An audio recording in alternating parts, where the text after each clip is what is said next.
le plaisir du triathlon avec le Grand Prix Lyonnaise des Eaux.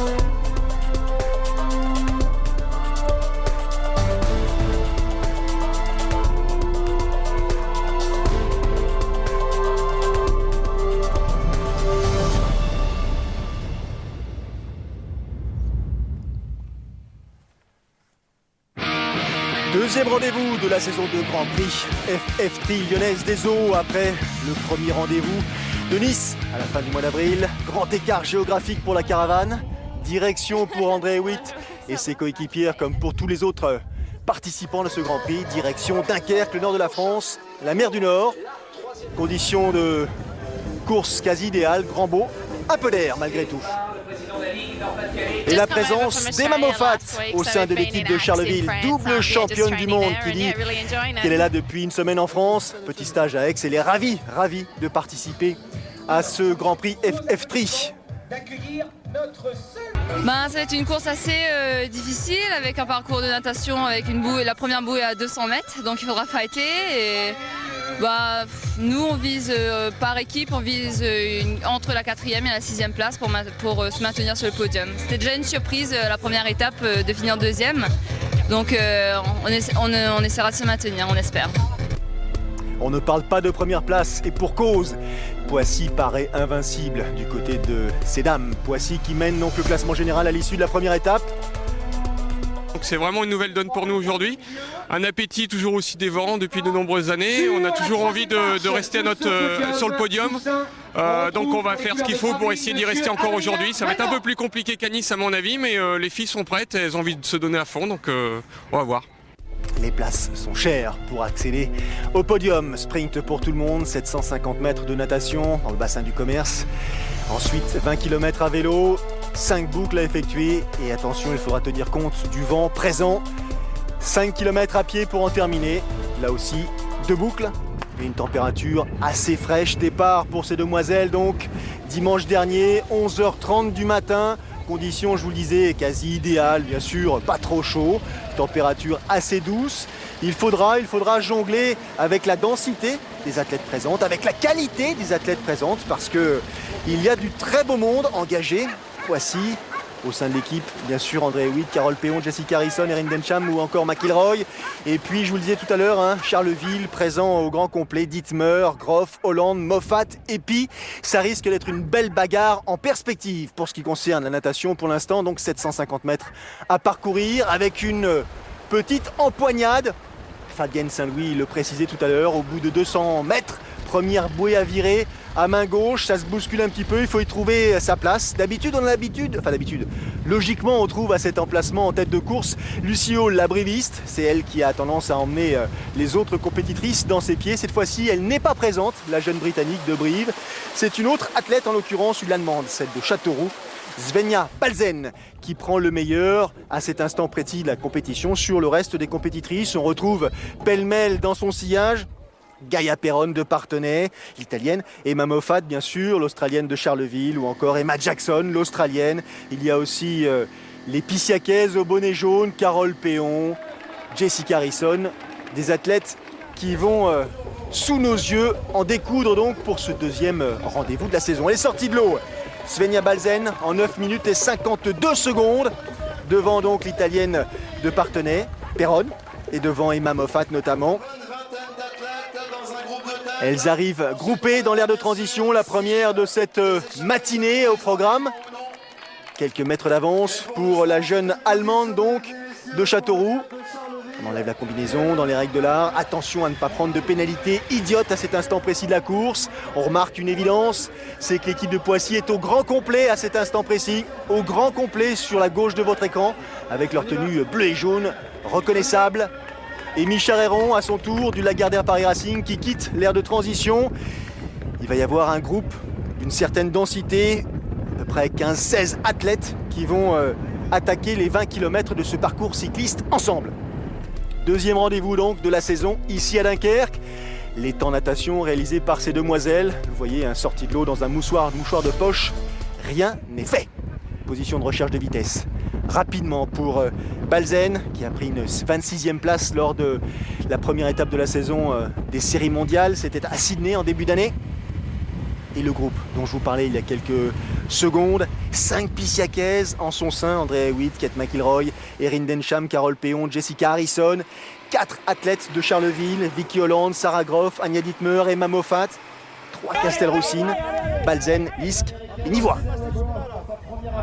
Super sortie de Barbara, c'est excellent. Fabienne a loupé, a fait une mauvaise transition et elle a perdu un paquet en vélo. Alors, ça va être très difficile pour nos filles de remonter quand même dans le peloton, parce qu'elles sont vraiment espacées, quoi. Donc ça va être très très difficile avec le vent. On va voir, on va creuser les doigts.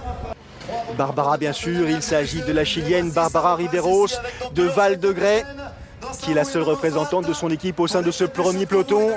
Il y a aussi Amy Charéron, on l'avait vu un peu plus tôt, les Willy, des athlètes qui pour l'instant ont l'air de s'entendre, de se relayer, de s'organiser. On va patienter un petit peu, 5 boucles à effectuer, des relances permanentes et surtout, encore une fois, le vent avec lequel il faut jouer, lutter. Autrement dit, ça change la stratégie de la course d'un point de vue global. Ces 16 compétitrices ont fait l'écart avec leurs poursuivantes. 30 secondes, 35, 40 secondes entre le premier groupe et le deuxième groupe à l'issue du troisième tour de ce parcours cycliste. Le passage sur les pavés, ici à Dunkerque, classique. La tenante du titre, vainqueur en 2010, c'était Andrea Hewitt. Elle est dans ce premier peloton. Et elle anime plutôt bien le début de saison, Andrea Hewitt. Je vous rappelle qu'il y a 5 boucles de 4 km au menu de cette partie cycliste. Un parcours bien... On a une fille qui est dans le deuxième paquet, une autre qui a dû malheureusement abandonner, mais c'était prévu comme ça parce qu'elle est blessée. Voilà, donc et les autres, on espère que ça va remonter en course à pied parce qu'elles sont un peu derrière, mais la course est vraiment difficile avec le vent et les relances. Et, je pense que c'est une course très sélective en vélo et on va voir ce que ça donne à pied. Coach Marceau, c'est son nouveau job pour 2011. Olivier qui a dans son équipe Tabaran, Donna Lopez, Pete Hall et Sultana chez ces dames. Il est en train de découvrir, non pas le Grand Prix, mais la profession de coach. Des soucis pour Vicky Holland de Charleville, crevaison. Elle va être obligée de quitter le groupe de tête. Compliqué désormais d'essayer de bien figurer. Ça va très vite devant, très vite, relance permanente, attaque. Attention au virage, à angle droit. Et toujours les mêmes visages pour l'instant, pas de surprise. Poissy en quasi-totalité, Charleville bien présent, Châteauroux aussi. Carole Péon qui décidément ne cesse de s'illustrer. On la voit de plus en plus aux avant-postes des courses. Elle avait pris une 4e place en début d'année à Sydney. Carole, il faudra compter avec elle, bien sûr, dans la perspective des Jeux Olympiques de Londres.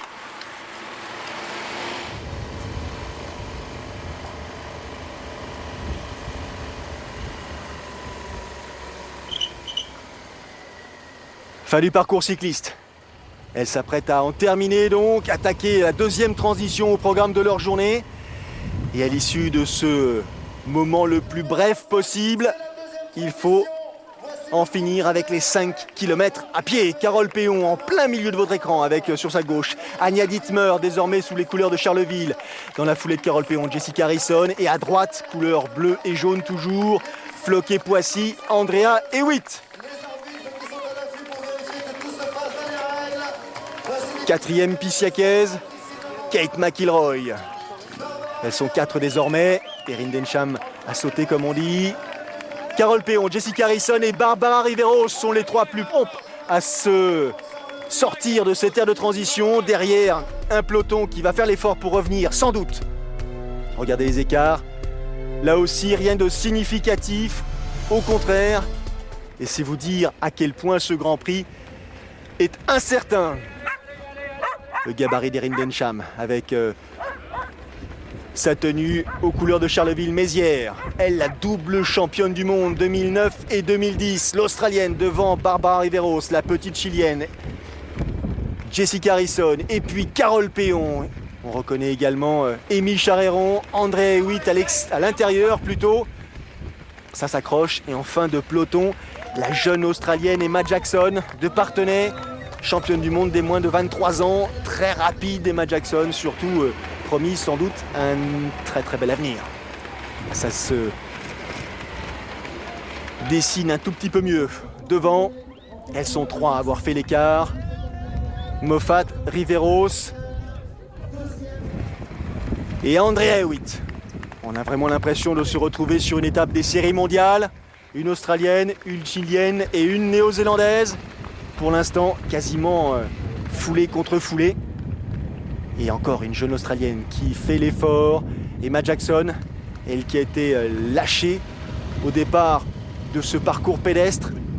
Elle fait le nécessaire pour essayer de revenir sur les 3 premières.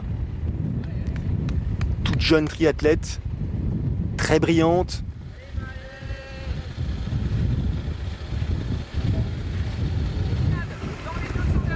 Côte à côte, alors qu'on approche et on apporte, je dirais presque l'arche d'arrivée devant ces demoiselles. C'est Andrea Hewitt qui fait l'effort nécessaire pour franchir la ligne d'arrivée en tête. Emma Moffat en 2e position et Barbara Riveros en 3e place. Les temps réalisés donc par ces demoiselles. 4e place pour Emma Jackson, 5e place pour Sarah Groff. Victoire pour l'équipe de Poissy, 2e place pour Charleville, 3e place pour Parthenay. Et au classement général, Poissy conforte son avance devant Charleville et le Lagardère Paris Racing. La course aujourd'hui, I can speak in French, so a little. C'était très bon pour moi aujourd'hui. Yes. Why? Parce que j'ai gagné. En français, c'est tellement plus simple pour tout le monde. 4e place pour Emma Jackson. Elle a tout donné.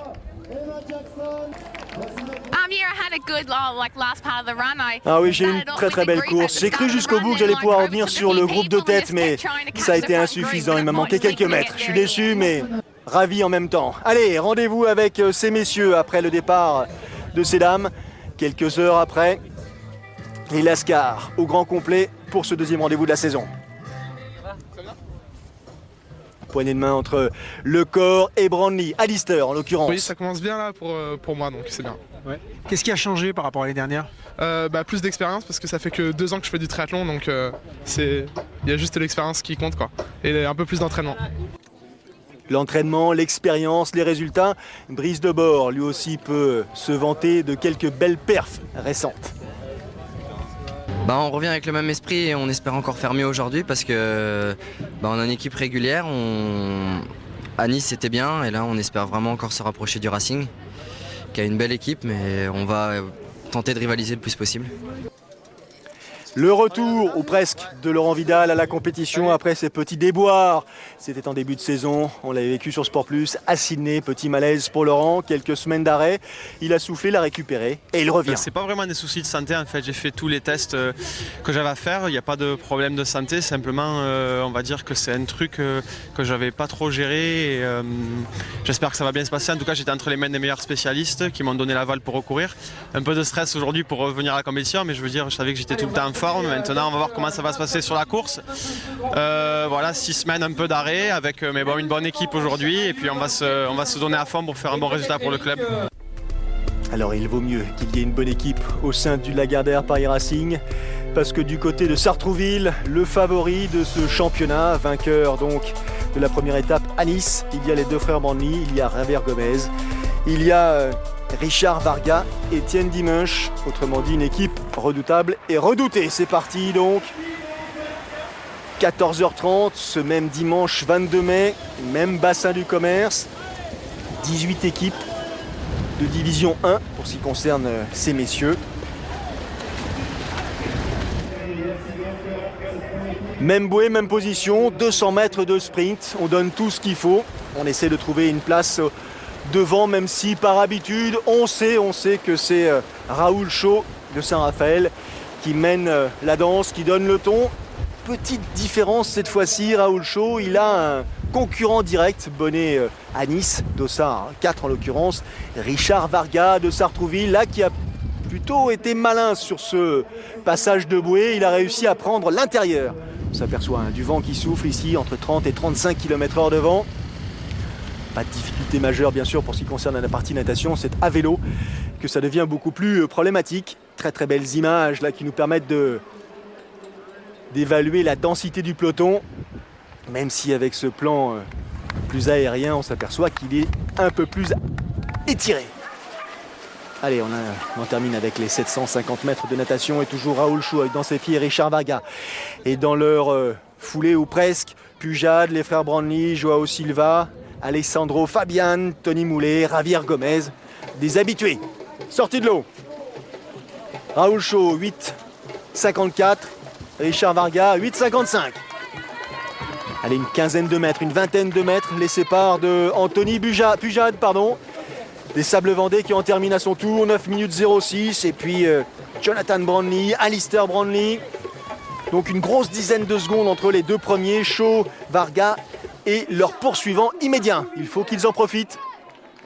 Perd pas de temps, deux gabarits assez différents, une même volonté.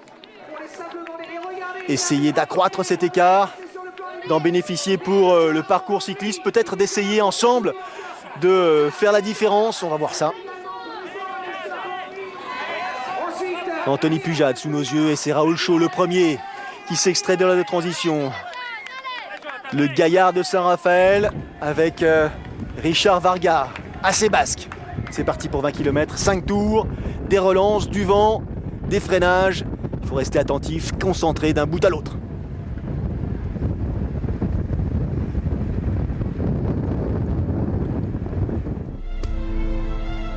Les temps natation. Une bonne douzaine de secondes donc avec Pujade, un peu plus avec les Brandly Brothers. Mais on les a vus, les Brandly Brothers, ils sont sortis devant. Varga, Jonathan Brandly, Alistair Brandly, Javier Gomez, ça fait déjà 4 membres de Sartrouville sur 5 aux avant-postes. Et là, Richard Varga, il fait l'effort, il sait qu'il doit essayer d'asphyxier très vite la course. Il compte beaucoup sur le retour bien sûr de Jonathan Brandly et d'Alistair Brandly. Et que dire de Javier Gomez, ces trois athlètes sont très puissants à vélo, pas de crainte pour ce qui concerne Varga. En revanche, pour ce qui concerne la concurrence immédiate, ce sera peut-être plus difficile d'essayer de revenir sur la roue de ce leader de l'équipe de Sartrouville pour l'instant. On voit justement en gros plan Javier Gomez, l'Espagnol, champion du monde en titre, dans la roue de Alistair Brandly. Ça y est, le peloton s'est formé en tête de cette épreuve. 4 maillots verts et blancs, 4 athlètes de l'équipe de Sartrouville. On voit mal comment cette équipe cette année pourrait être inquiétée. Ça n'a pas été le cas l'année dernière, ça n'a pas été le cas 2 ans auparavant, donc cette année ce ne sera pas possible non plus. Là ils partent début tour vélo, juste en transition. Nous je dirais on est un petit peu entre le premier groupe et le deuxième groupe, les gars sont un petit peu au milieu, donc on essaie de donner les consignes pour qu'ils déjà ils sachent où ils en sont. Et après on va redonner les consignes au fur et à mesure de la course pour faire évoluer. Elles sont chères, les places sur le podium et les places au milieu, comme le disait à l'instant le coach de cette équipe. Elles sont chères et pour cause, tellement l'équipe de Sartrouville paraît indétrônable, indéboulonnable. La première place lui va presque comme un gant. Et regardez, ils sont 4 devant. Brandly, Varga, Gomez. Raoul Chaud qui progresse. Il n'est plus simplement qu'un bon nageur. Il est dans les meilleurs coups à vélo. 2 athlètes des Sables Vendée, Anthony Pujade et Joao Silva. Et puis un Pissiaquet, Bertrand Billard. Grand gabarit, 1m92. Décidément un athlète polyvalent. Récemment illustré sur le Half Ironman de Majorque où il a pris une 2e place derrière Andreas Rallart. Il est là Bertrand Billard. Sur ce format sprint pour défendre les couleurs de son club. Lui aussi, il a nettement progressé.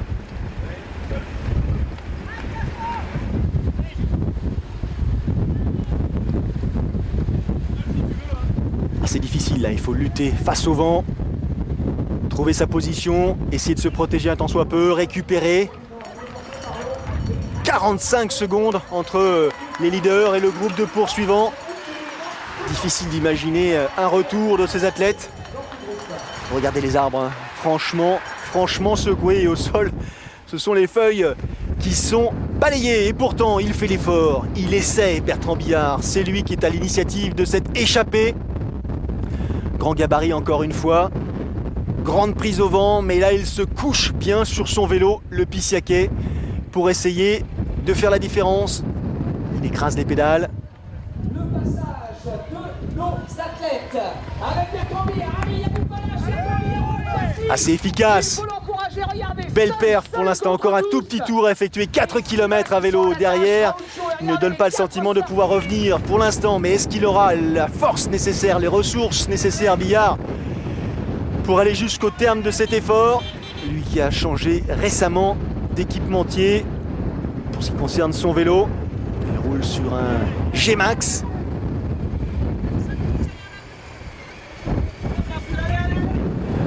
Il faut qu'il se plie pour lutter contre le vent. Dernier ravitaillement, dernier tour. Et pour l'instant, personne à l'horizon. Attention.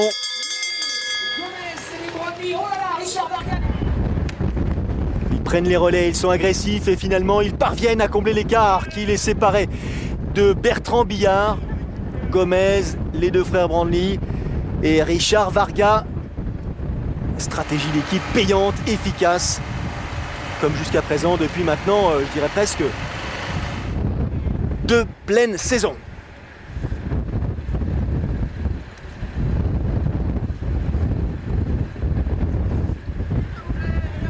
Le champion du monde 2009 en leader, Alistair Brandly, suivi du champion du monde 2010, Jonathan Brandly, et tout ce petit monde. Ce groupe de 2, 4, 6, 7 athlètes pose le pied avec Raoul Chaud en tête de gondole. Franchement, nous ont fait une somptueuse course natation.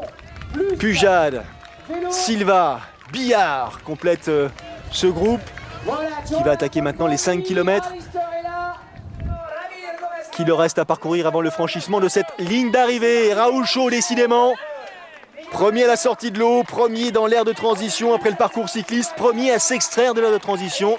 Que de progrès effectués par l'athlète de Saint-Raphaël.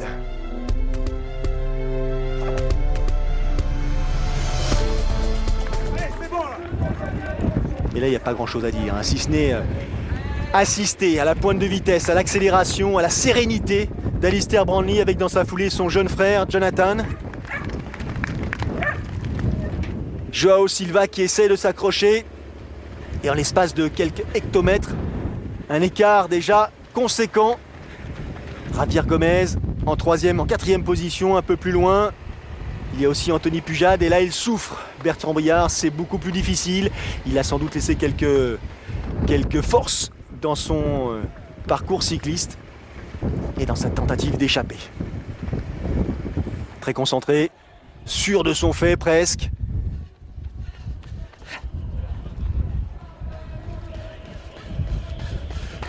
Alistair Brandly,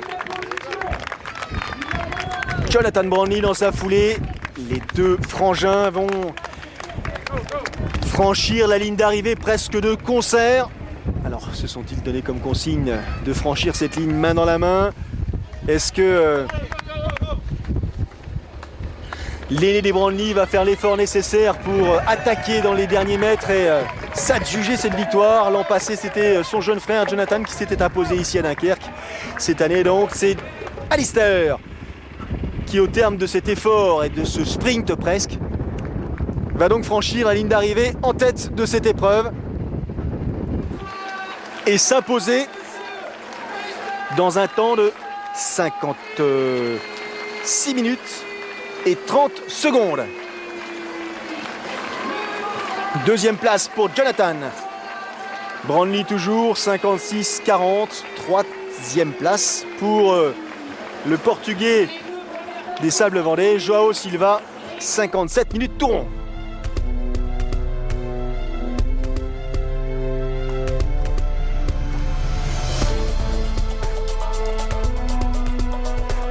Victoire donc de Sartrouville devant les Sables Vendée et Poissy Triathlon. Classement général, pas de surprise. Là aussi, Sartrouville conforte son avance devant les Sables Vendée et le Lagardère Paris Racing.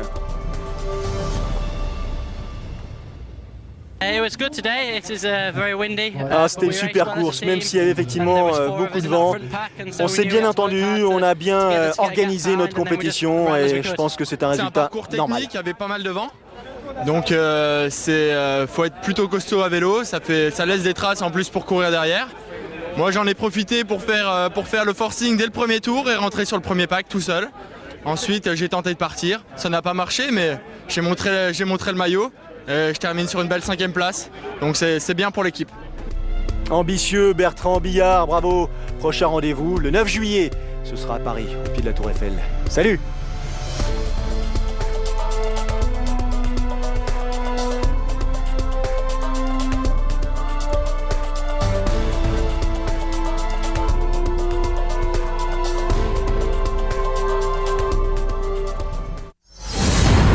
Vivez le plaisir du triathlon avec le Grand Prix Lyonnaise des Eaux.